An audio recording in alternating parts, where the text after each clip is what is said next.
Hi, I'm Kane McGladrey, Field CISO at Hyperproof. It's been about 6 months since I released my predictions for 2023, and I thought this would be a good time to reconsider them and see if my fortune-telling skills were on point. For reference, you can find my 2023 predictions at the link in the description, along with other helpful resources. My first prediction was CISOs should expect to see org chart changes. It's still a little early, and I think that we're starting to see the first signs of that happening, and the Safeguards Rule from GLBA is going to force that conversation for many businesses. Similarly, when the SEC disclosure rules come into play, there might be a bit more movement in org charts, particularly if the market reacts based on a company not having a CISO with actual authority. However, we're also seeing org chart changes of a different nature, with CISOs leaving their positions due to a lack of resources or authority combined with a high level of stress and potential personal liability. That weighs on them as they decide if they really want the C-level title anymore, and we're seeing CISOs leaving the industry. My second prediction was CISOs will receive more risk-related questions from the board. This was an easy prediction. If this isn't already happening in publicly traded companies, I'd encourage them to go look at the proposed SEC disclosure rules, because if those come into effect this year, there's going to be a lot of conversations about how organizations are managing their risks. This can also apply to privately held companies that are covered under the Safeguards Rule. My third prediction was related to the second prediction. As a result, companies will need to be more diligent about communicating risk. This relates again to the proposed SEC disclosure rules, which are going to require disclosure on risks. So it hasn't happened yet, but I expect it's happening this year. Companies should be planning for these types of disclosures of their risks and their controls as part of their 10K. My fourth prediction was non-banking institutions now covered under GLBA will need detailed written risk management plans. That's a requirement as of June 9th, 2023. Nailed that one, though that's more of a case of me having read the requirements of the Safeguard Rule.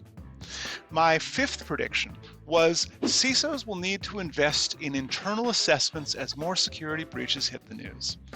I was a little off on that one. It's not just breaches that are going to require CISOs and companies spend more on improving their compliance operations.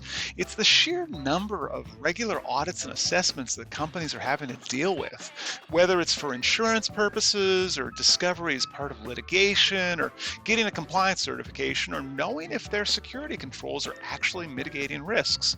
In today's macroeconomic climate, knowing if a control works gives companies leverage in negotiating renewals with vendors. My sixth prediction was cryptocurrency regulation will quickly evolve. In May 2023, the New York Attorney General proposed legislation that, if approved by the State Assembly, would set first-in-the-nation regulations for crypto trading to reduce potential conflicts of interest, require public reporting of financial statements by crypto companies, and beef up the state's consumer protection laws by including investors in the crypto industry. And in June, the Security and Exchange Commission filed 2 complaints against Binance and Coinbase, saying they operated illegal security exchanges in the United States. In response, Binance has temporarily halted withdrawals and deposits in US dollars. This is an advance of additional regulation. So unless the New York legislation and those complaints fall through, I'd say I got that one right. My seventh prediction was SMBs will have to increase security control monitoring to avoid cyber attacks. I misspoke in that prediction, so I'm not putting it in the win column. I should have said that they should increase monitoring and that they should look at moving some of the alert processing from their SIM to a managed detection provider, because it's really hard to hire people these days to do that. And if they want to be able to survive the latest 400-page cyber insurance renewal forms, as many SMBs just want to transfer most of their risk to insurance, well, they should automate collecting all the evidence that their insurer is going to require.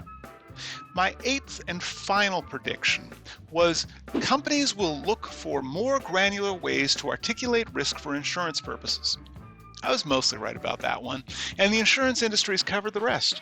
Lloyd's recent exclusions for catastrophic events and the Merck judgment on NotPetya are forcing cyber insurers to decide how much risk they want to carry and how much they want to reinsure, and that's flowing down to insurance buyers who are finding it's more expensive and difficult to obtain broad coverage.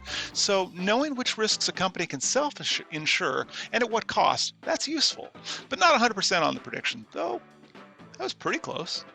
Although I was on point for most of those predictions, let's touch on what I missed. How much of an effect AI would have on the global conversation about cybersecurity and regulatory matters? Because when I wrote my predictions at the start of December, ChatGPT was not dominating the headlines daily.